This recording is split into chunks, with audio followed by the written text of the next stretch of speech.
책 읽어드립니다. 갈색 아침. 프랑크 파블로프 글, 레오니트 시멜코프 그림, 해바라기 프로젝트 옮김. 출판사 휴먼 어린이.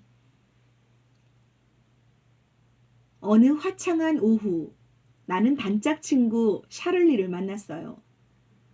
우리는 카페에 앉아서 따사로운 햇볕을 쬐었어요. 별다른 이야기는 하지 않았어요. 그저 느긋하게 향긋한 차를 마시고 있었죠. 그렇게 고요하고 평화로운 한때를 즐기고 있었답니다. 그런데 갑자기 샤를리가 키우던 개를 안락사시켰다는 이야기를 꺼냈어요. 나는 깜짝 놀랐지만 생각해보니 안타깝게도 그 불쌍한 개를 위해 해줄 수 있는 게 아무것도 없었어요. 그래도 어쩔 수 없죠. 15년 정도 살았다면 언젠가는 하늘나라로 돌려보내야 하는 게 자연의 법칙이잖아요. 자네도 우리 집 개를 본 적이 있지? 아휴, 차마 그 녀석을 갈색이라고 우길 수는 없었어. 그야 그렇지. 갈색이 아니라 검은색이었잖아. 아니, 그런데 무슨 큰 병이 들었기에 안락사까지 시킨 거야? 그게 사실은 병 때문이 아니야. 갈색이 아닌 개는 모두 없애라는 법이 생겨서 어쩔 수가 없었어. 뭐? 갈색 개만 살려두어야 한다는 법이 생겼다고? 지난번에는 고양이였잖아. 그렇지. 갈색이 아닌 고양이는 모두 죽여야 한다는 법이 생긴 건 바로 지난달이었습니다. 나도 기르던 고양이를 없애야만 했어요. 내 고양이는 하얀 털에 검은 얼룩무늬가 있었거든요. 정부는 고양이가 너무 많이 불어나서 그런 법을 만들었다고 했습니다. 그건 사실이에요. 도시 곳곳에서 밤낮 없이 야옹 야옹 하는 소리가 들렸거든요. 과학자들은 갈색 고양이들만 살려두어야 한다고 했어요. 오직 갈색 고양이만을요. 여러 가지 실험을 해보니 갈색 고양이가 도시에서 살기에 가장 알맞다고 나왔대요. 새끼도 아주 조금만 낳고 먹이도 많이 먹지 않는다고요. 나는 고양이가 다 똑같지. 뭐 갈색 고양이라고 뭐 특별하겠어? 하고 생각했어요. 하지만 고양이 문제를 해결하기 위해서는 법을 따를 수밖에 없었습니다. 거리에서 군인들이 고양이를 없애라며 독이 든 고기를 나누어 주었어요. 독이 든 고기를 먹은 고양이들은 여기저기서 픽픽 쓰러졌습니다. 많은 고양이가 순식간에 죽어버렸어요. 애지중지 기르던 고양이가 죽자 나는 가슴이 너무 아팠습니다. 하지만 금세 까맣게 잊었습니다. 그런데 이번에는 갈색이 아닌 개들을 모두 죽여야 하다니 너무 놀라 심장이 멎을 것만 같았어요. 고양이를 잃었던 아픔이 고스란히 되살아났어요. 하지만 샤를리는 아무렇지도 않아 보였어요. 어쩌면 샤를리의 태도가 옳을지도 모릅니다. 키우던 개를 죽였다는 죄책감이 든다고 해도 이제 와서 어쩔 수 없잖아요. 샤를리와 나는 한참 동안 서로 얼굴만 쳐다보다가 자리에서 일어났어요. 딱히 할 말이 없었거든요. 그런데 뭔가 이상한 느낌이 들었습니다. 반드시 해야 할 이야기가, 꼭 해야만 할 이야기가 있는 것 같았어요. 며칠 뒤 우리는 다시 만났습니다. 나는 샤를리에게 거리일보가 폐간되었다는 소식을 알려주었어요. 샤를리가 깜짝 놀라 자리에서 일어났습니다. 왜? 직원들이 파업했어? 아니, 뭐 회사가 망하기라도 한 거야? 아니, 지난번 사건 때문이래. 갈색 개 사건? 거리일보에서 하루도 빠짐없이 그 법이 나쁘다며 비판했잖아. 과학자들의 연구 결과도 믿을 수 없다고 했고. 그래서 거리일보를 보던 사람들이 정부를 좀 의심하기 시작했나 봐. 몇몇 사람은 개를 죽이지 않고 숨기기까지 했대. 정부를 비판하다니 위험한 짓을 했군. 맞아. 그래서 결국 문을 닫게 된 거야. 그럼 이제 경마 정보는 어디서 얻지? 이젠 그 갈색 신문밖에 없어. 그 신문의 스포츠 기사도 나쁘지는 않대.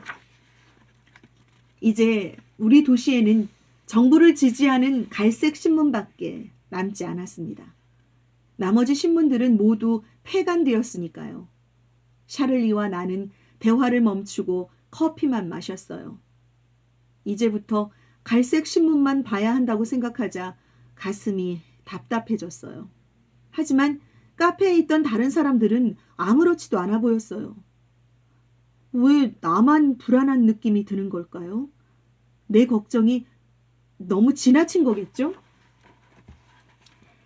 얼마 지나지 않아 도서관에도 큰 일이 벌어졌습니다. 며칠 전에 폐간된 거리일보처럼 정부에 반대하던 출판사들이 하나둘씩 소송에 휘말려서 재판을 받게 되었어요. 그 출판사들이 펴낸 책들은 더 이상 도서관에서 볼 수 없게 되었죠. 그 출판사들이 낸 책에는 개나 고양이라는 단어가 한 번씩은 꼭 나왔거든요. 하지만 그들은 갈색이라는 말을 절대로 쓰지 않았어요. 이제 우리 도시에는 갈색 개, 갈색 고양이밖에 남지 않았는데 말이에요. 법을 어겨봤자 좋을 게 하나도 없지. 그런데 정부와 쫓고 쫓기는 고양이와 생쥐 게임을 하다니. 이렇게 말한 샤를리는 화들짝 놀랐습니다. 그러더니 내가 말하는 쥐는 갈색 쥐야. 갈색 쥐! 라고 재빨리 덧붙였어요. 우리는 혹시 누가 우리의 대화를 엿듣기라도 할까봐 조심스레 주위를 둘러보았습니다. 그 다음부터 우리는 언제나 말을 할 때 갈색이란 단어를 붙였어요. 처음에는 장난삼아 갈색 커피 한 잔 주세요 라고 말했어요. 그런데 이제는 모든 말에 갈색이라는 말을 붙였어요. 그래야 무조건 법을 따르는 착한 사람처럼 보였거든요.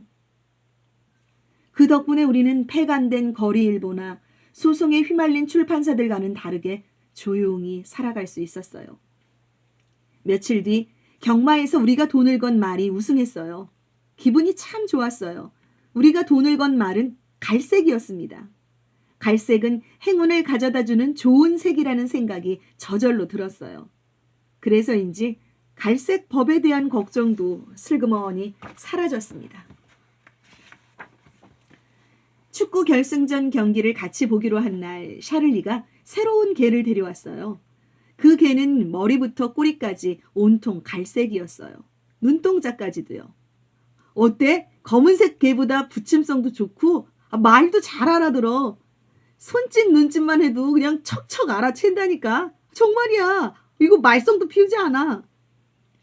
갈색 개는 샤를리의 말이 끝나기가 무섭게 후다닥 소파 밑으로 기어들어갔어요. 그리고는 아주 큰 소리로 마구 짖었죠. 어찌나 당당하게 짖어대는지 마침 에헴 이 몸은 갈색이시다. 그러니 그 누구도 설령 주인이라 할지라도 감히 내게 명령을 내릴 수 없다. 라고 말하는 것 같았습니다. 아니 저 녀석이 왜 그러지? 이 집에 다른 동물이라도 있나? 설마 너도? 그때 갈색 고양이가 슝 하고 화살처럼 날아와 커튼을 타고 올라갔어요. 나의 새로운 고양이는 갈색 눈동자와 갈색 털을 가진 수컷이에요. 샤를리와 나 둘 다 갈색 동물을 키우기로 한 거예요. 우리는 같은 생각을 했다는 게 재밌어서 깔깔대며 웃었어요. 나는 늘 고양이를 길렀잖아. 고양이가 없으니까 쓸쓸하더라고. 어때? 예쁘게 생겼지?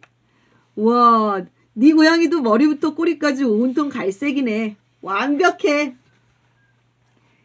샤를리와 나는 오순도순 텔레비전을 봤어요. 갈색 동물 2마리는 곁눈질로 서로를 훔쳐보았죠. 그날 어느 팀이 우승했는지는 잘 기억나지 않아요. 하지만 정말 재밌고 편안한 시간이었어요. 갈색 동물을 키우니까 정부에서 법을 잘 지키고 있다고 칭찬이라도 해줄 것 같았죠. 이렇게 세상이 돌아가는 방향대로 순순히 따르기만 한다면 언제까지나 마음 편하게 살아갈 수 있을 거예요. 언젠가 거리에서 마주친 한 아이가 떠오릅니다. 아이는 자기가 키우던 흰색 강아지를 어른들이 죽인 것을 보고 슬피 울고 있었어요. 그 아이에게 이렇게 말해주고 싶었답니다. 모든 강아지를 키울 수 없는 건 아니란다. 저 갈색 강아지를 한번 찾아보렴.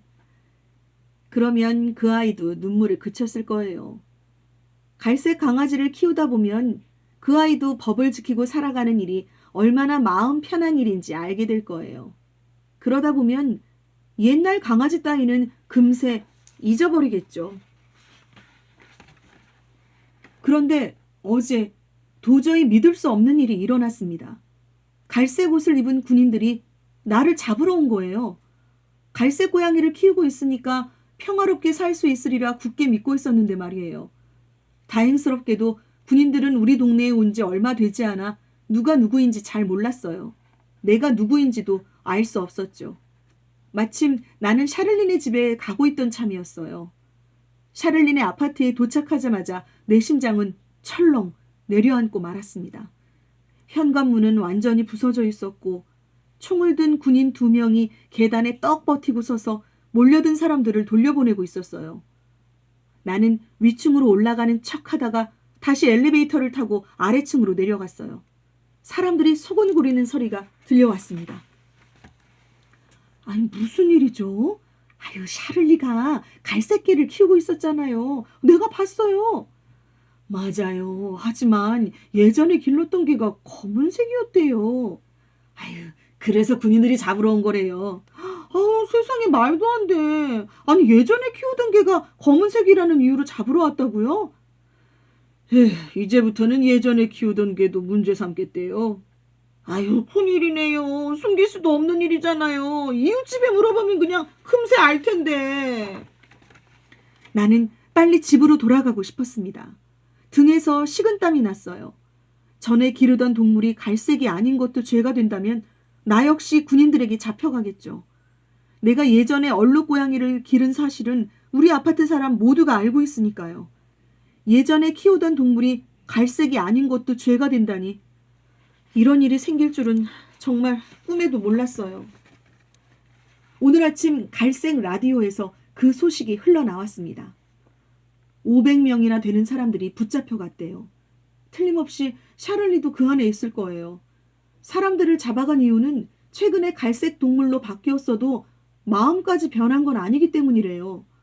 라디오 아나운서는 갈색이 아닌 개나 고양이를 기른 적이 있으면 그게 예전이었다 해도 법을 어긴 것입니다. 라고 말했어요.